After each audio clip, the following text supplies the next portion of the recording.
déjeme saludar a algunos amigos que ya están seguramente de regreso en sus casas, en sus lugares de origen, y desde aquí, desde esta Ciudad de México que nos convocó, que nos unió hace unos días, saludo con mucho gusto a mi carnalito, el más joven de los carnalitos de Sin Censura, Manuel Pedrero. Querido Manuel, me imagino que ya de regreso en Tabasco. Hola, querido Vicente. Sí, muy buenas noches a ti y a todo el equipo de Sin Censura ya en tierras tabasqueñas. Estamos aquí a tus órdenes, aquí en Tabasco, como alcalde. Claro que sí, pues vamos a entrarle con todo. También saludo al maestrazo José Alfredo Gutiérrez Falcón, escritor y máster en Derecho Comunitario Europeo. No sé si ya estás de regreso en Guanajuato, pero en donde te encuentres, querido José Alfredo, te mando un abrazo. ¿Cómo te vas? ¿Cómo vas? Ya estamos en tu casa, Vicente, y ya conforme a lo que platicamos, acá te vamos a recibir con una gira muy interesante en San Miguel de Allende. Bueno, conste que se vienen cosas interesantes con el equipo de Sin Censura y los amigos de Sin Censura. Déjenme iniciar con los temas, esperando que se sume a la brevedad nuestro amigo Miguel Martín Felipe Valencia, periodista y lingüista, a esta mesa de diálogo. Déjame iniciar, Manuel, preguntando tu opinión acerca de el terremoto político mediático que generaron las notas del Universal y del Reforma en torno al fiscal Alejandro Gertz Manero y a Santiago Nieto, ex titular de la Unidad de Inteligencia Financiera, respectivamente. Claro que sí, Vicente. Bueno, me queda bastante claro que en el tema del Reforma y el Universal, bueno, cualquier nota de ese estilo no son para la opinión pública en general, no es un periodismo para la población, sino un periodismo político a través de mensajes. Y no es casualidad que sea el mismo día que se presenten respectivamente en el Universal y en el Reforma notas al unísono en el mismo día, en las primeras planas, información que supuestamente dañe o presuntamente dañe a Santiago Nieto Castillo y Alejandro Gertz Manero. Resulta bastante interesante una vez que se analiza, porque en el caso de Alejandro Gertz Manero se dice 109 millones de pesos gastados nada más en movimiento, en autos, en Rolls Royce y toda esa clase de estilos. Mientras que en el caso de Santiago Nieto, me parece que pues Reforma muy tramposamente hace una manipulación y una tergiversación de los términos que confunde a cualquiera que no esté dispuesto a leer la nota, porque básicamente, y como lo dice el propio Santiago Nieto en Twitter, pues hay una adquisición de deuda.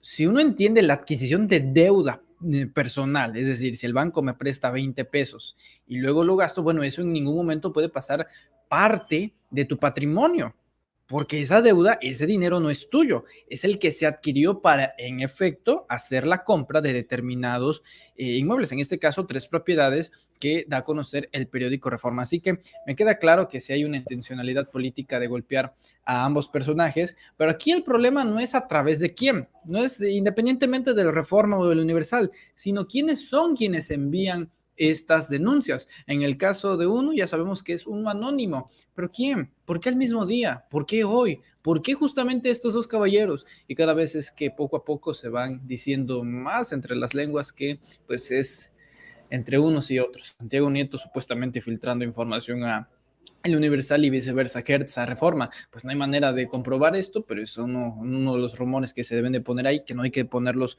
por alto, pero viene a refrescar justamente pues estos encontronazos, estos rozones que pues tuvieron históricamente en estos 3 años de administración, Gertz como fiscal y Santiago Nieto como director de la Unidad de Inteligencia Financiera. Correcto. Ojalá que se dé esa entrevista que nos ha prometido Santiago Nieto y que se dé muy pronto. Luego de la exclusiva que nos concedió también por unos minutos en un diálogo el jueves pasado. Ojalá que se dé la entrevista presencial cara a cara, porque hay mucho que preguntarle a Santiago Nieto. Querido José Alfredo, ¿tú cómo ves? Por cierto, hace un rato también mencionaba que la revista Z de Tijuana señalaba que la Unidad de Inteligencia Financiera dice que eso que publicó el periódico El Universal sobre Alejandro Gertz Manero, quién sabe de dónde salió, que no existe en la Unidad de Inteligencia Financiera, metiéndole más ruido a la matraca. Pues mira, yo creo que el tema de fondo es si al aceptar sus cargos, tanto un personaje como el otro, pues estuvieron de acuerdo en vivir en la justa medianía, porque al parecer, por lo que hemos visto, pues no estaban muy de acuerdo, ¿no? Empezando con la pura boda tenemos, ¿no? Para saber que no estaban muy de acuerdo con esa justa medianía, y eso le da armas, le da herramientas a la oposición que está en búsqueda de cualquier cosa para atacar. Como bien decía Manuel, se infiere, ahorita que anda de moda el tema de las inferencias, se puede inferir de que es un ataque de uno contra el otro, pero también puede ser de alguien que quiera hacer ver como que están peleados uno contra el otro. Entonces, en este orden de ideas, pues lo que sí estamos de acuerdo es que es alguien que quiere generar ruido en contra de Andrés Manuel López Obrador, que quiere golpear a la Cuarta Transformación Nacional, pero fíjate, todo se hubiera resuelto o no hubiera habido problema si no hubiera afán de ostentosidad, este afán de lujo, este afán, si se hubiera seguido el ejemplo de nuestro presidente Andrés Manuel López Obrador en una vida austera, en una vida moderada, en la justa medianía juarista, pues no estaríamos discutiendo este tipo de cosas porque no habría materia y vemos que Santiago Nieto, habiendo sido un estupendo funcionario público en la unidad de inteligencia financiera, pues ahora está cuestionado por estos hechos de que se puede ver que hay una pretensión por lo material, a menos a simple vista, entonces, yo me quedaría con esta pregunta, si estuvo de acuerdo o no Santiago Nieto en entrarle a la justa medianía al ingresar al gobierno de la 4T, máxime en un puesto pues que se presta para manejos financieros, ¿verdad? Pero José Alfredo, ¿y qué me dices del Rolls Royce que supuestamente se compró don Alejandro Gersmanero? Sí, claro, vamos, suponiendo sin conceder, como decimos los abogados, eso eso es un contrasentido en esta etapa de este gobierno y ahora podemos ver cómo Andrés Manuel López Obrador ha logrado estigmatizar estos lujos, bueno, en dado caso que sea cierto, este tipo de vida. Y bueno, esa es una muestra del triunfo de la Cuarta Transformación, porque antes, pues esto parecía que era normal, ¿no? Salvo casos ya de escandalosísimos como el de la Casa Blanca, por ejemplo, pero estábamos muy habituados a ver lujos en los altos funcionarios y pues no había mucho problema, ¿no? Entonces, en este caso, creo que podemos reflexionar sobre esta nueva etapa de funcionarios públicos en donde ya se ve mal o se cuestiona el hecho de que haya este tipo de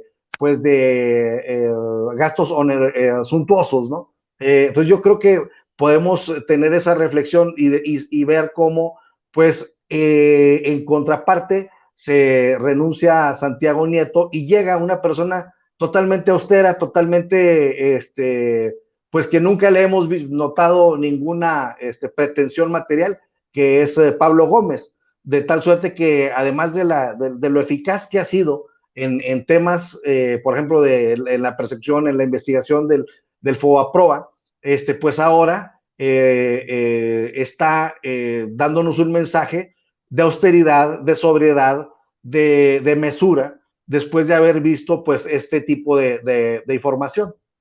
Así es, Fidel Basaldúa Zamarripa escribe en nuestro chat, dice: Vicente, tu opinión se ve muy sesgada a favor de Nieto y en contra de Gertz.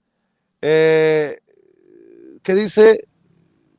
Sí, que se trate Sin de que eso. se trate de eso, se tiene que ver los casos aislados. Miren, yo solamente doy mi opinión. Solamente doy mi opinión.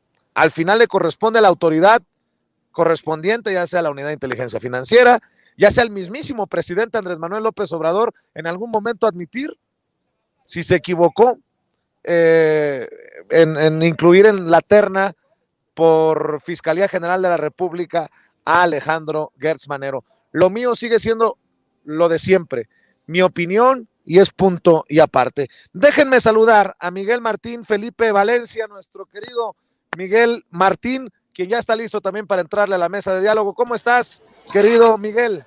Excelente, Vicente. Muy buenas noches. Saludos a José Alfredo, a Manuel. Un gusto estar aquí con ustedes una vez más.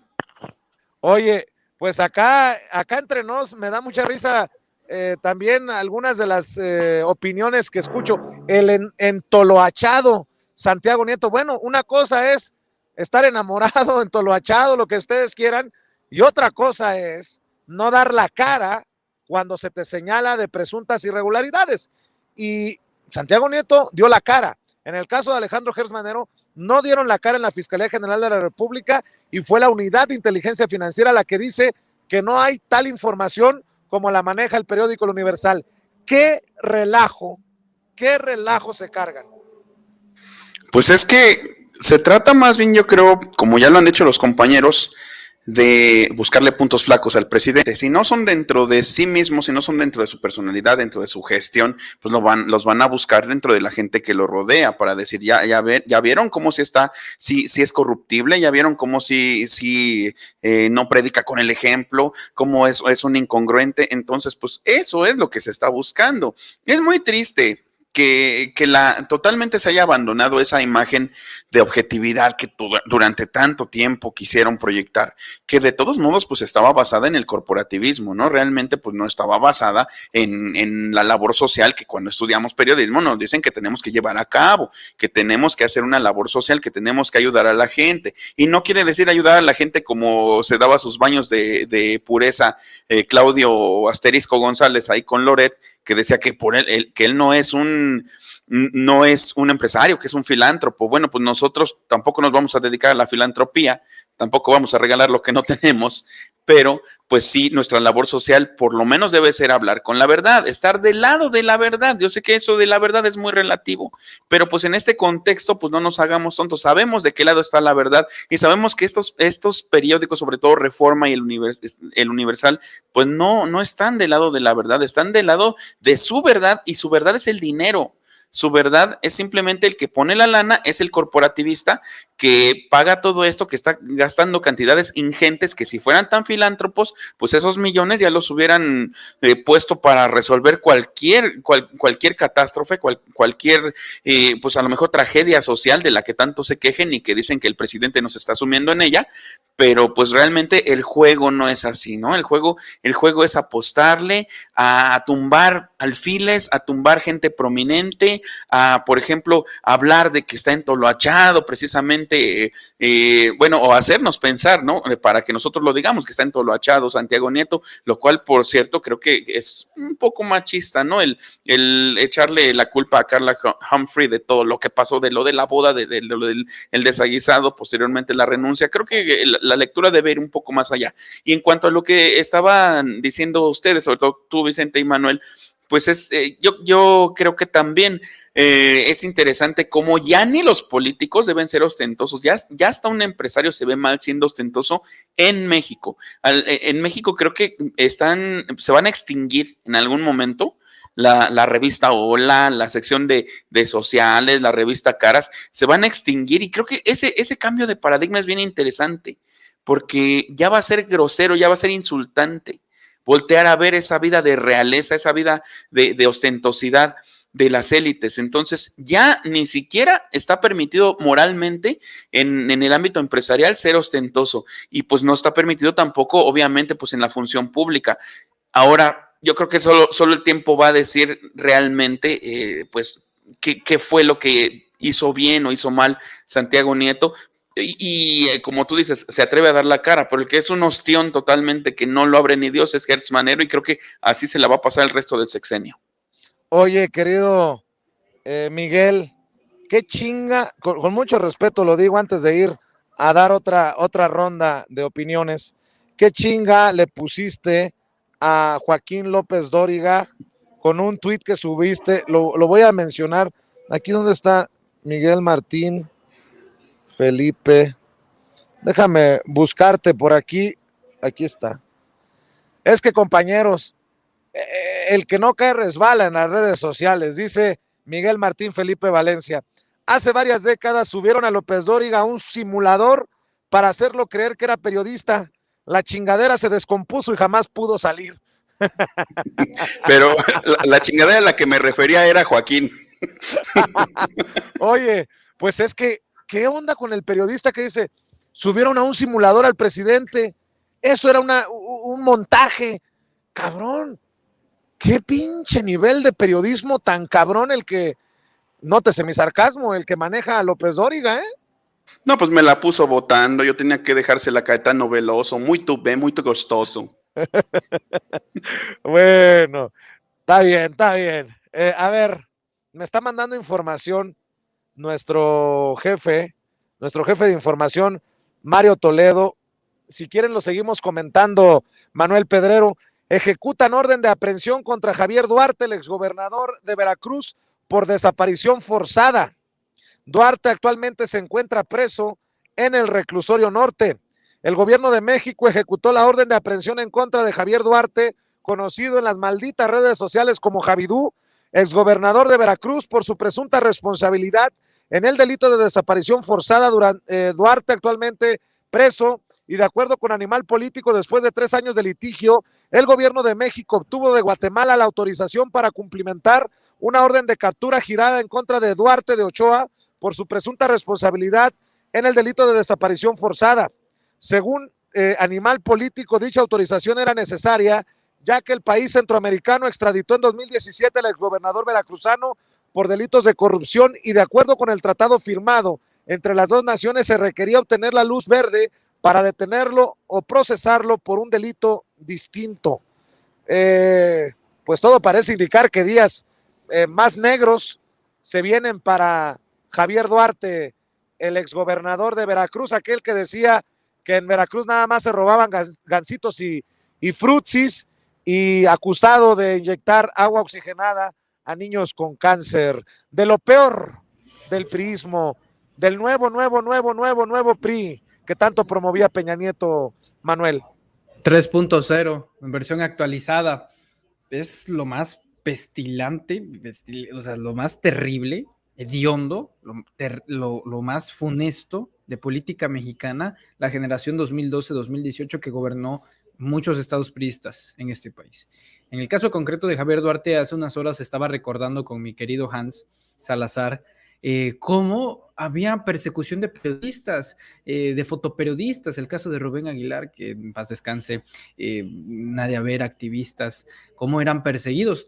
Tal vez alguno de ustedes se acuerde de esta icónica foto de la revista Proceso, que incluso fue portada, donde está un Javier Duarte malhumorado y con una panza enorme, terrible, ¿no? Ahí con una gorra de la Policía Federal o algo por el estilo, las Fuerzas Estatales de Veracruz. Y eso fue uno de los factores para que estos fotoperiodistas fueran desplazados de Veracruz. Bueno, incluso uno de los actuales chamucos del Chamuco TV, perseguido durante el sexenio de Javier Duarte, Rafael Pineda, Monero Rapé, ¿no? Por ejemplo, para que nos demos una idea de la contextura moral de un personaje como Javier Duarte de Ochoa. Ahora, sinceramente, esa condena, esa pena de 9 años no corresponde a la gravedad del daño que le hizo al gobierno de Veracruz, desde ponerse de acuerdo con el gobierno de Enrique Peña Nieto, de pactar a través de Miguel Ángel Osorio Chong y Televisa una entrevista con Carlos Loret de Mola, donde no me iba a ir y al final se fue, pues todo arreglado, incluso la misma captura en las que una hora antes grabó un video ahí en uno de los balcones diciendo que su captura iba a ser utilizada para golpetear políticamente a Andrés Manuel López Obrador. Es decir, este es el tipo de personaje que representa Javier Duarte y el priismo de la era del peñanietismo, así como hubo un priismo de la era del salinismo, la era del peñanietismo, uno de los más corruptos, si no es que el más corrupto de la historia de este país, y no solo es Javier Duarte, es César Duarte, Roberto Borges, incluso actuales gobernadores salientes. Es francamente terrible este grado de descomposición y de putrefacción de política, pero al final son las obras de un sexenio. Esto nos debe de hacer recordar que no tienen que tener la más mínima posibilidad de retorno. Un personaje que cuando niños, ahorita que les preocupa mucho en la oposición el tema de los niños con cáncer, niños que se estaban muriendo de cáncer, la alternativa de las quimioterapias de estos personajes era estafarlos dándoles agua destilada. Esa era la solución. Realmente es un personaje monstruoso, terrible. De hecho, tiene ahí unas vinculaciones algo malvadas con grupos de intereses creados, sobre todo en la fundación ahí de partidos políticos. Pero bueno, al final de cuentas creo que tiene que caer el peso de la ley. No estoy seguro, porque no soy abogado, cómo funcionaría una orden de aprehensión una vez que esté en la cárcel, o sea, una vez que salga lo vuelven a prender o se hace otro juicio ya a través del delito confirmado. De cualquier forma, yo espero que Javier Duarte de Ochoa esté muchos años en la cárcel, porque ese tipo de personas son las que simplemente reinciden nuevamente con el uso o no del poder. Así es, y si su esposa o su ex esposa Karime Macías escribía en su diario que merece abundancia, pues espero que algunos nos unamos en cadena para escribir en nuestros diarios: Javier Duarte merece bote por muchos años más. José Alfredo, yo no entendería, pero bueno, ese soy yo, cómo la gente puede seguir votando por los priistas cuando tienes a esta sarta de cabrones, a esta camada de, perdón, lo voy a decir con todas sus letras, de hijos de la chingada, que se han beneficiado, que son acusados de corrupción. Es más, Javier Duarte es un caso aparte porque es corrupto confeso. Súmale César, que está esperando a que lo extraditen, y ya hay una alerta de Jesús Esquivel, el corresponsal de La Vista Proceso, que tiene complicidades, César Duarte, el exgobernador priista de Chihuahua, que pueden incluso llevarlo a la libertad. Y así la larga lista de priistas. ¿Cómo chingados la gente sigue votando por esta mierda, por este partido? Pues hay un hecho muy claro, que es gente que todavía sigue viviendo de esos ahora pequeños sistemas que están dentro de las entidades federativas. Pongamos el ejemplo de la prensa chayotera, Vicente, que al no encontrar ahora cabida dentro del Poder Ejecutivo Federal, pues se tienen que ir a los poderes ejecutivos de las entidades federativas a buscar hueso, porque ya en la federación no encuentran. Y ese es un pequeño ejemplo de cómo pues siguen esas entidades federativas pues encubriendo, sobornando, aceitando ahí, teniendo contratos con diferentes personas de las entidades. Y pues, por ejemplo, imaginemos, así te pongo un ejemplo, una universidad tecnológica de alguna entidad federativa. Pues bueno, pues tienen la rectoría de esa universidad tecnológica, tienen la rectoría de las universidades autónomas, muy entrecomillado, esa autonomía. Y pues bueno, siguen teniendo algunas formas de coacción. ¿Por qué? Porque me contaba un amigo que escuchó de una persona que decía: híjole, es que si no gana el PRI me van a quitar el trabajo. O sea, todavía hay gente pensando eso, entonces, en los estados de la República Mexicana. Y pues esto hace que esa maquinaria que cada vez más es menos aceitada, pero y vaya que soy de Coahuila, Vicente, en donde el PRI no ha dejado de gobernar desde que yo tengo uso de razón, y mucho tiempo más para atrás. Entonces, pues sí, pueden todavía con estas coacciones pues hacer que la gente vote por ellos, pero afortunadamente ya no se puede hacer de una manera tan descarada como vamos, a mí me tocó como candidato ciudadano vivir ese tipo de fraude tan burdo, en donde, por ejemplo, llegaban a una casilla y decían: ¿cuántos han votado? No, pues 100. Bueno, pues ahí les van. Compraban 200 votos y sabían perfectamente que que ya la tenían ganada, ¿no? Entonces, a ese grado llegaban con maletines afuera de la casilla a dejar dinero para decir, bueno, el doble de votos ya los compramos, ya sabemos que aquí ya ganamos. Hicieron otra casilla y me tocó verlo en mis ojos, ese proceder. Afortunadamente ya va menguando, pero sigue habiendo esa coacción del voto a favor, amenazando precisamente con quitar los empleos, con esas migajitas que le dan a los líderes de calle, líderes de colonia, líderes de sector, etcétera, etcétera. Pues es una infraestructura que estaba totalmente cooptada porque había mucho presupuesto que se desviaba para ese efecto. Pero afortunadamente, pues bueno, ahora que ya es delito grave hacer este tipo de fraudes, yo creo que va a menguar, pero sigue habiendo gente que no les cabe también en la cabeza, Vicente, hay que decirlo, que los logros de la Cuarta Transformación Nacional, por ejemplo, y siguen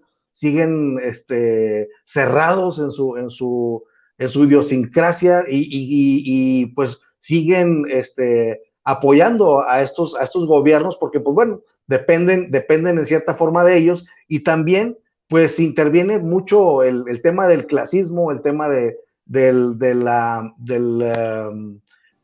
aspiracionismo.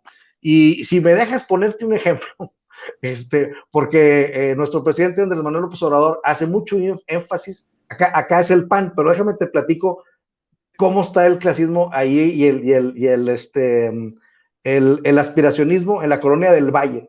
Hicimos un reportaje acerca de un sistema que hace el gobierno del Distrito Federal para volver a levantar los edificios de la nada, y solamente con una condición de que en la planta alta les permitieran poner otros departamentos para venderlos y que se puedan financiar los de abajo, de toda la reconstrucción, desde los cimientos hasta arriba, que se cayeron con los sismos recientes. Y entonces me llamó mucho la atención que lo primero que me decían las personas que les habían construido exprofeso su condominio, su departamento, mucho mejor que el que tenían antes, y lo primero que nos decían, pero yo no soy de Morena, no crean que yo voté por Morena, pero estamos trabajando pero yo no soy de Andrés Manuel, pero yo no soy.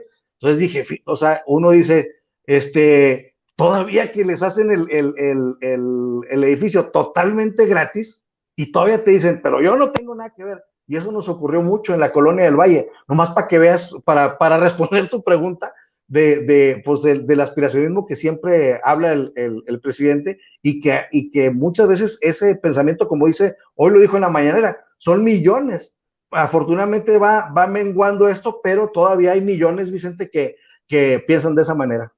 Y hago referencia a su discurso del presidente, que es tiempo también de definiciones, Miguel, y se vienen elecciones el próximo año y en el 2023, sobre todo en Coahuila y en el Estado de México, en donde no ha habido alternancia, en donde la gente tendrá que decir por qué camino quiere seguir, ¿no?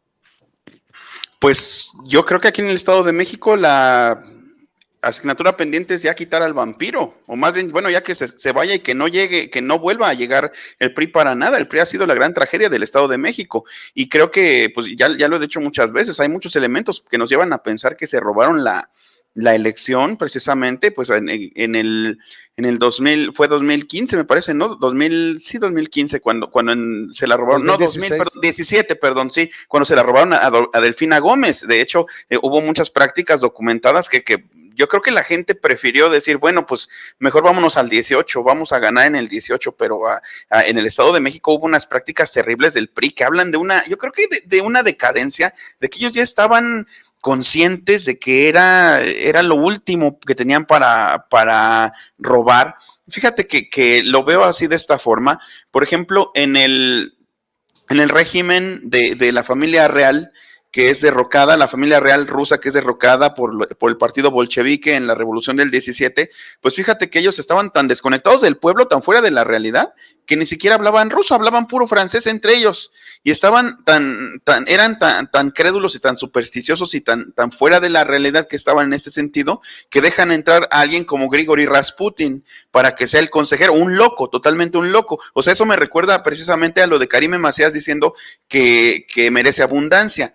Y fíjate qué curioso, llega con vientos de cambio el partido bolchevique, arma la revolución del 17 para derrocar a ese régimen, pues que ya era anquilosado, que no tenía ninguna conexión con el pueblo y que lo que querían era que el pueblo tomara el poder. Y después, en el 29, se funda el PNR, lo que ahora conocemos como el PRI, con base en los estatutos del partido bolchevique. Se terminó convirtiendo en aquello que combatía. Se terminó convirtiendo en aquello decadente, desconectado del pueblo, descaradamente ratero, crédulo, supersticioso y totalmente pues negado a la alternancia, ya amachado en el poder. Ya sabían, de hecho pues lo dejaron ver cuando abrieron Los Pinos, precisamente, ahora que se abrieron Los Pinos como un espacio cultural, pues que se robaron hasta los servilleteros, se robaron hasta el carrete del papel de baño. Entonces ya sabían que había que hacer un saqueo, ya de hecho durante un tiempo, durante los primeros años de gestión de Peña, ves que gana en el 2012, que Televisa lo pone prácticamente, eso lo documenta muy bien precisamente Genaro Villamil en su libro del Telepresidente. Había una campaña como de que los nuevos triunfadores jóvenes que eran priistas, había una campaña, no sé si ustedes la recuerdan, que era hablar de los Priennials, y ponían una imagen de un joven pseudo hipster, muy preparado supuestamente, que era priista, ¿no? Con lentes oscuros, barba, viendo hacia el horizonte, viendo hacia el futuro. Eso era lo que nos querían vender. Ya cuando se fue cayendo todo, cuando salen personajes precisamente como Duarte, y que nos dimos cuenta de que ya más bien era la locura de robar, porque ya no había de otra, porque ya saben que ya no iban a durar. Ya sabían que el pueblo ya estaba cansado y que tampoco los iba a fusilar como a la familia real de los Romanov. Pero pues simplemente lo que hicieron fue agárrate todo lo que puedas y mete papeles a la trituradora para que no encuentren todo lo que hicimos.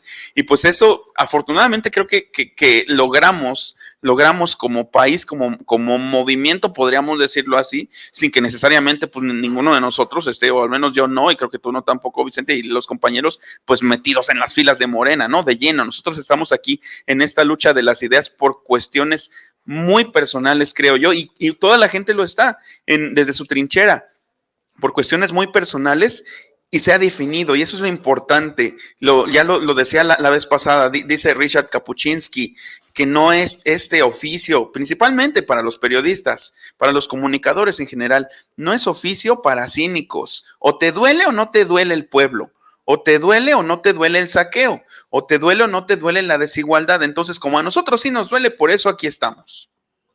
Bien dicho, Miguel. Y la que también se expresó con firmeza en su comparecencia en el Senado de la República fue la secretaria de Energía, Rocío Nale. Dice Rocío Nale que no se va a violar el TEMEC con la reforma eléctrica del presidente Andrés Manuel López Obrador. ¿Qué les parece si vemos y escuchamos a Rocío Nale en parte de su intervención en el Senado de la República? Una de las condiciones de México, el presidente López Obrador dijo, el capítulo de energía queda fuera. El capítulo de energía queda fuera y cada país, en este caso, cada país va a quedar libre de modificar y de apegarse a su constitución. Partimos de ahí. O sea, en materia de energía, cada país se reserva en el Tratado de Libre Comercio este renglón. Sin embargo, tenemos 14 tratados de libre comercio. Los más importantes es el TECMEC, otro es el Tratado Integral Progresista de Asociación Transpacífico, otro es el Tratado de Libre Comercio con la Unión Europea. Dentro del TECMEC, los capítulos relevantes, pues es el capítulo 8, donde nos reservamos nosotros, México, la disposición de hacer sus cambios en materia de energía. Pero el capítulo 14 trata sobre la inversión, el capítulo 21 sobre la política de competencia, el capítulo 27 de anticorrupción y el capítulo 28 de buenas prácticas regulatorias. Ya les dije el capítulo 8 y el capítulo 14, pues habla de la inversión sobre principios rectores, trato nacional, trato de nación favorecida, nivel mínimo de trato, habla de lo que podrían ser expropiaciones directas, se entiende la transferencia formal de título o derecho de una propiedad al Estado, que aquí pues no va a haber ni una sola expropiación, excepciones de las reglas, tampoco violamos ninguna excepción de las reglas de este capítulo, y la regla general de que estas controversias inversionista-Estado solo proceden en relación a expropiaciones directas. Prácticamente dentro del tema tampoco tenemos problemas. Del capítulo 21, sobre la política de competencia, pues cada parte adoptará leyes nacionales para la distribución de. Me llama mucho la atención, compañeros, que haya cínicos tan cara dura en el PRI y en el PAN.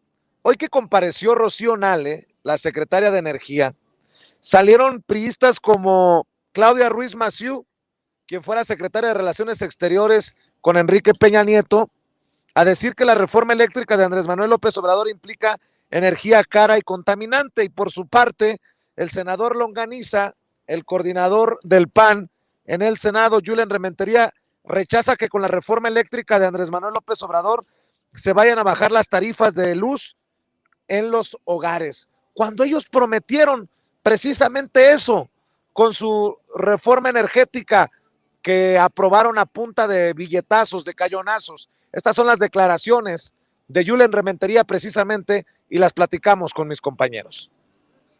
Perdón que lo diga así y lo digo con muchísimo respeto, pero se está engañando a la gente al decirle que con la reforma energética se va a bajar la luz en nuestro país. Eso no es cierto.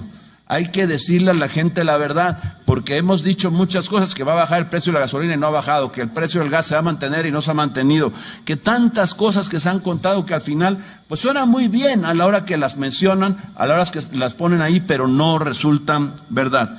Y se habla de la soberanía energética. Miren, les quiero decir, aquí tengo una gráfica que se hizo en Alemania, Argentina, Brasil y Chile, España,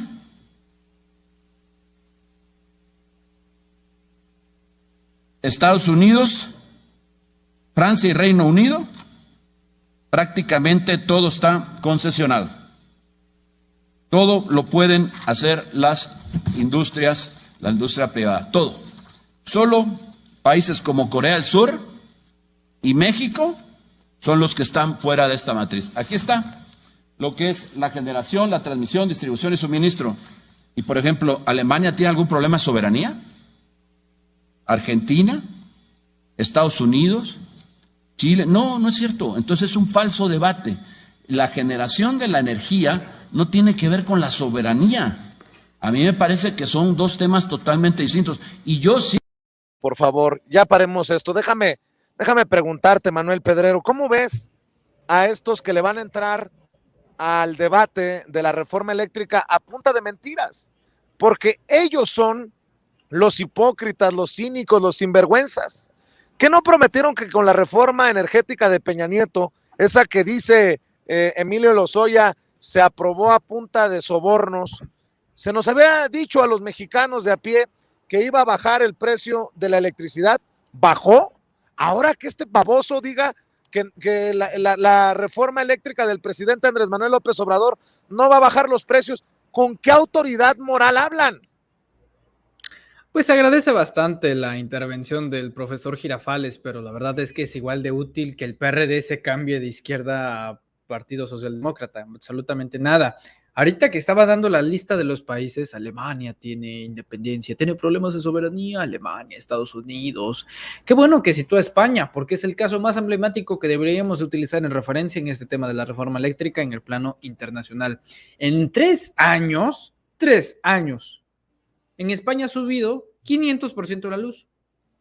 Bajo el mismo sistema que él está ejemplificando, el senador, el ciudadano senador Julen Rementería, que la verdad hay personas que simplemente no pueden evitar hacerle honor a su nombre, y Julen lo hace de forma extraordinaria, porque sí tiene que ver el tema de la soberanía, el tema de la independencia, el tema de la autonomía, con el tema de cómo se maneja recursos naturales y recursos primordiales, servicios que tiene que ofrecer el Estado de forma básica e indispensable en algo tan sencillo como lo es la electricidad.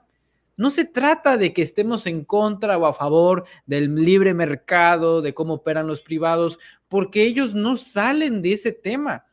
Es el primer punto que ellos se estancaron y hasta ahí se han quedado, querido Vicente. Nosotros ya estamos hablando, bueno, aquí ya la secretaria Nale estaba hablando de otras cosas, ya en temas litio, cómo funciona el tema de la expropiación, que no se tendría ningún problema con la violación del TEMEC, y es que en efecto no hay ningún problema. Incluso si tú decides expropiar o nacionalizar algo y no lo vas a hacer porque te lo impide un tratado, se rompe el tratado y pam pam. O sea, no puede estar ningún tratado por encima de la Constitución mexicana, si no nos sirve absolutamente para nada la Carta Magna.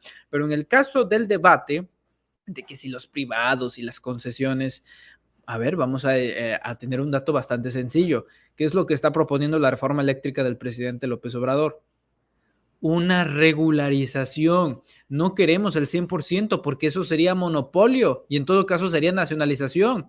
No queremos expropiar porque eso significaría que las empresas privadas pasasen a ser del Estado. No hay expropiación, no hay nacionalización, hay una regularización y ni siquiera es salvaje o feroz, que a mí me gustaría 70-30, ¿no? 70 el Estado, 30 privados, pero no, es 54% que pretende el presidente López Obrador que el Estado pase a controlar para el suministro y la distribución de la energía eléctrica de este país. Eso es muy conservador, debo de decirlo, muy moderado, muy prudente, y no hay indicio alguno de que se va a afectar a la industria privada, de que se va a afectar a aquellos privados, nada que ver. Ahora, dice, es que es una mentira que va a bajar el precio de la electricidad, pues son los mismos que dijeron que con la reforma energética de Enrique Peña Nieto, a través de privatizaciones que sí, en efecto, sí se dieron, iban a poder subir, pues iba a bajar nuestro recibo de luz, que como hasta el día de hoy sabemos que es una mentira monumental. Muchos dirán, bueno, no lo sabemos, el tiempo lo dirá, pero no tienen autoridad moral para decir si eso es mentira o falso. Al final de cuentas, si termina siendo falso, que tengo la certeza de que no va a ser así, seremos nosotros quienes nos quejemos con este gobierno. Por lo pronto, se apoya esta reforma eléctrica porque propone algo diferente a lo que ellos dijeron en su momento. Ellos ofrecieron una privatización, aquí no se está ofreciendo ni una expropiación ni una nacionalización, una regularización para que Comisión Federal de Electricidad no tenga el monopolio, tenga más poder para operar en el Estado mexicano. Si son tan bonitos y guapitos y se peinan con gel y todo en temas de libre mercado, entonces no le tengan miedo a la competencia que puede generar el propio Estado. No es que sea juez y parte, es que el Estado decide que tú juegues. O sea, eso ya debería de per se darle las gracias. Pero lo que hace el presidente a través de esta reforma me parece muy bien. El claro ejemplo es España de lo brutal que está haciendo en estos momentos, de cómo de tan solo a 200 euros, ahora es a través de 400 o 500 euros que se pagan los recibos de luz. Es realmente monstruoso lo que pasa allá en Europa y no debe de replicarse de ninguna forma, ni con estos discursos vendehumos de Julen Rementería, ese modelo aquí en México. No, aquí se va a imperar un modelo nacionalista, un modelo regularizador y un modelo que sí, aunque no le guste, va a defender la soberanía energética de este país. Querido José Alfredo, dame tu opinión. Bien, pues como bien dice Manuel, tiene mucho que ver el ejemplo de España, que volteamos a ver España y es una tragedia, pero el ejemplo de México podría ser peor, porque si le quitamos la rectoría a la Comisión Federal de Electricidad, pues entonces, si le quitamos esa red nacional que tenemos, que es pues de las únicas en el mundo, Andrés Manuel López Obrador siempre pone el ejemplo de Estados Unidos como sufrió Texas. ¿Por qué? Porque está todo aislado, son empresas particulares que cada una le da energía a diferentes regiones y no pudieron enlazarse para darle energía a Texas, aunque los estados vecinos lo pudieran hacer. Entonces, de lo que se ha tratado el neoliberalismo, estos 36 años de saqueo, pues fue de desmantelar a la Comisión Federal de Electricidad, desmantelar a Pemex y de esa forma que entraran los privados, pero en una situación de completa desventaja para la CFE y para Pemex. Entonces, ahorita de lo que estamos hablando es precisamente de generar las condiciones para que haya competencia. No es que no queremos competencia, al contrario, porque la queremos, tenemos que poner a nuestras empresas estatales a competir. ¿Por qué? Porque las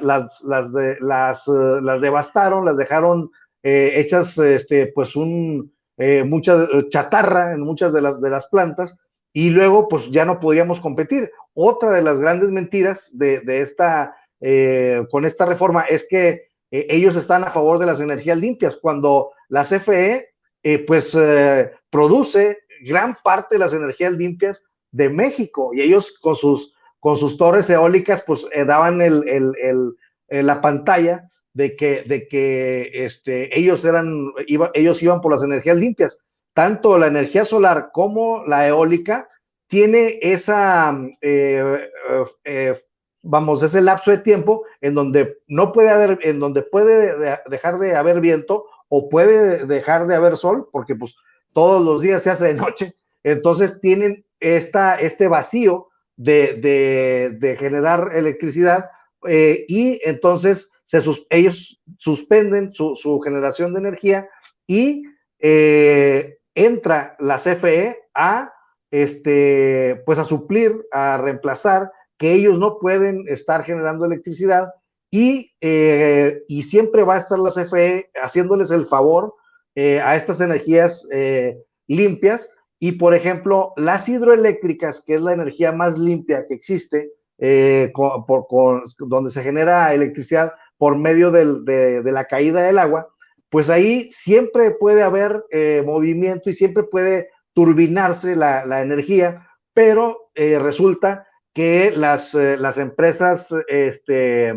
extranjeras, particularmente las españolas, arreglaron que no se activaran las energías de las hidroeléctricas para favorecer primero que ellos entraran, y incluso mucha maquinaria, muchas turbinas, pues se echaban a perder porque no entraban. ¿Y qué pasó cuando se inundó Tabasco? No se podía turbinar porque por ley primero tenían que generar electricidad estas energías limpias de negocios sucios, y entonces eso ocasionó que se inundara Tabasco, por ejemplo, que se inundara precisamente la tierra del presidente Andrés Manuel López Obrador, y entonces vemos que ellos se despachaban con la cuchara grande y dejaban para después o para cuando se ofreciera la generación de energía. Cuando viene el apagón de Estados Unidos con el invierno, pues entran las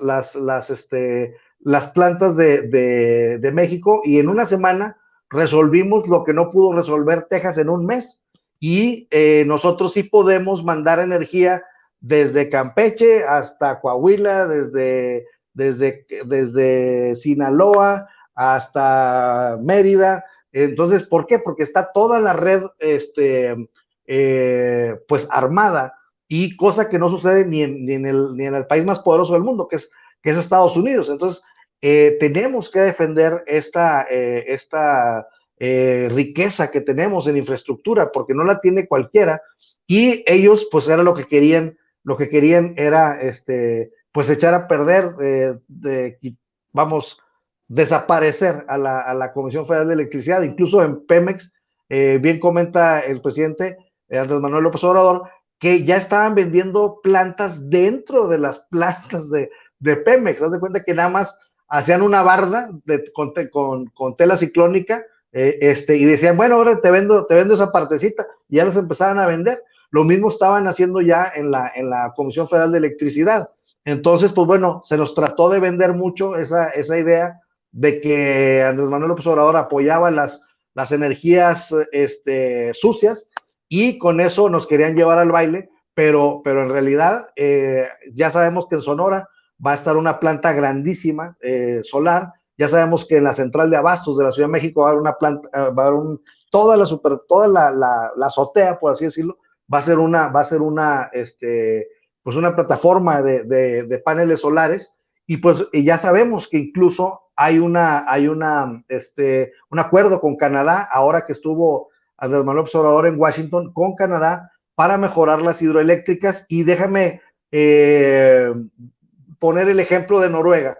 Noruega, por lo que dice Julen Rementiría, de que los países participa la iniciativa privada. Pues sí participa la iniciativa privada, pero por ejemplo en Noruega, pues el 60% de entrada es para el Estado noruego.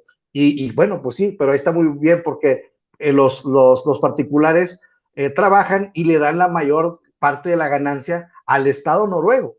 Y el Estado noruego es también un ejemplo en la generación de energía a base de las hidroeléctricas. Entonces, como dice Manuel, si no se está en contra de la participación de la iniciativa privada, estamos en contra del abuso y del deterioro de nuestras empresas en favor del enriquecimiento ilícito de los particulares. Así es. Miguel Martín, cerramos con tu reflexión. Fíjate que veo a Julen Rementería haciendo una Andrea Legarreta, ¿no? Diciendo, así como cuando decía que no se preocupen, que el dólar suba, no nos afecta a nosotros. Entonces, esto de querer desligar totalmente, digamos, la producción y distribución de energía con la soberanía, pues obviamente, o más bien desligarlo de la soberanía, pues entonces, ¿por qué pasó a la historia en el 38 Tata Cárdenas, no? Si todavía nos tocaron los tiempos en que incluso no íbamos a la escuela, no teníamos clases el día de la expropiación petrolera. Este esquema de que enflacas a una paraestatal, de que le creas mala fama, de que la saqueas, de que la llenas de errores a propósito, de errores conscientes, y de que posteriormente dices que es inviable y que hay que venderla, o sales con el cuento de la competencia, pues es el manual del neoliberalismo. O sea, quienes ya los conocemos, pues sabemos que así operan, pero lo importante y que debemos ahora apreciar es que en este nuevo paradigma de las comunicaciones ya no hay esos monstruos mediáticos que salgan a defenderlos de una manera contundente, porque antes, pues ya le puse el ejemplo, hasta en un programa tan bobo como el de hoy, en esos programas de revista matutina, pues podía salir alguien que perfectamente no sabe ni jota de economía, o en este caso, pues a lo mejor de los conceptos de soberanía relacionados con la producción o distribución energética, pero porque te lo decía esa persona, pues tú decías, debe tener razón, debe ser cierto, porque lo dice una persona blanca y muy preparada y de traje en la tele, entonces tiene que ser cierto, ¿no? Una persona así no puede estar mintiendo.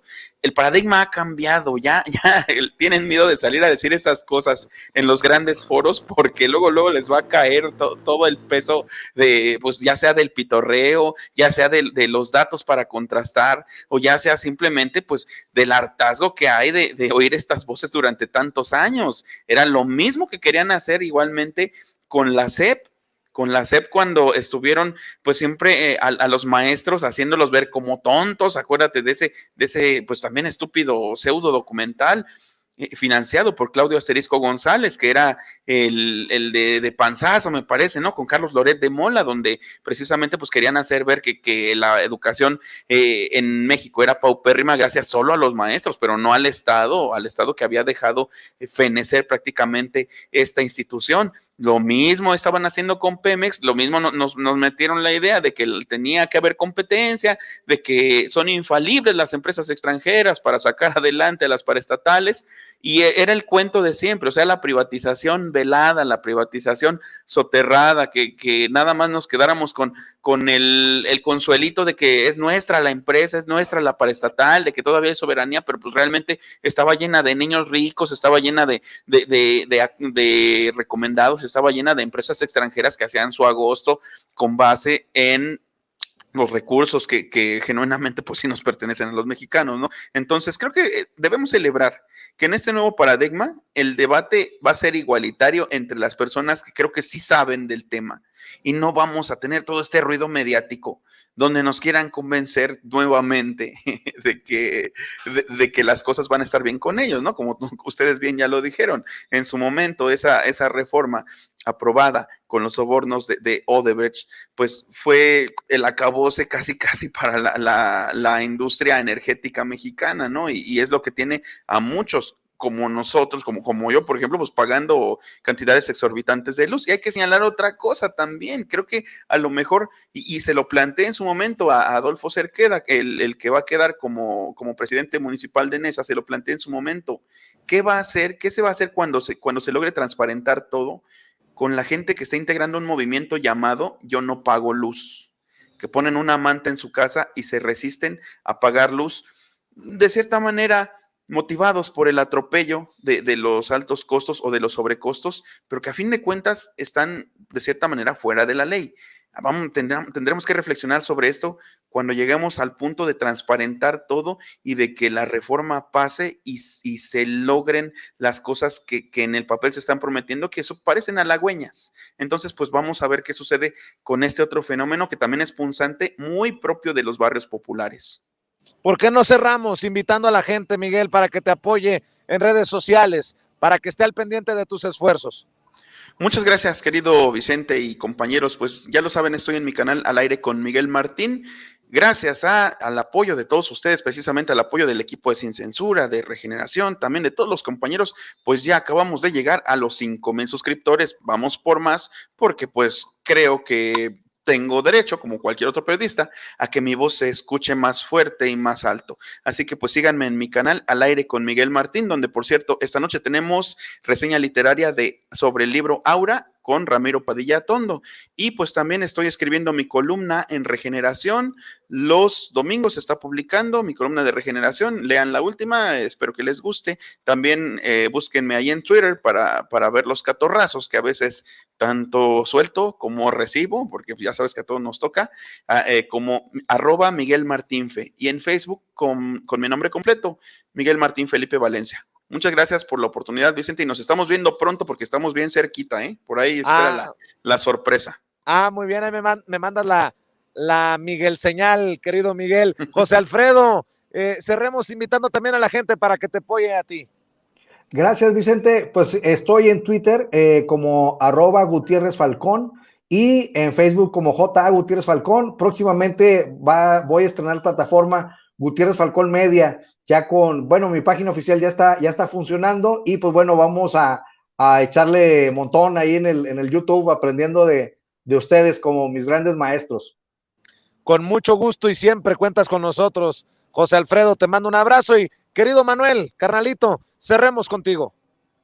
No, que gracias, querido Vicente. Como siempre, un honor compartir la mesa con todos mis compañeros. Y claro, nos pueden encontrar en YouTube como Manuel Pedrero. Ahí los invitamos a que se suscriban y que no se pierdan la última videocolumna titulada El Pueblo Bueno. Mañana a las 4 de la tarde nos vemos en Sin Máscaras y cada vez que el deber lo demande. Muchas gracias, querido Vicente, por aquí en Sin Censura. Muy bien, muchachos, muchas gracias. Que pasen excelente noche. Nos vemos pronto. Cuídense. Y bueno, a ustedes que nos están viendo y escuchando, también les agradezco por su preferencia, por informarse en este espacio en el que hablamos como los chayoteros no se atreven, no les interesa, no les conviene, porque no van a morder la mano que les da de tragar.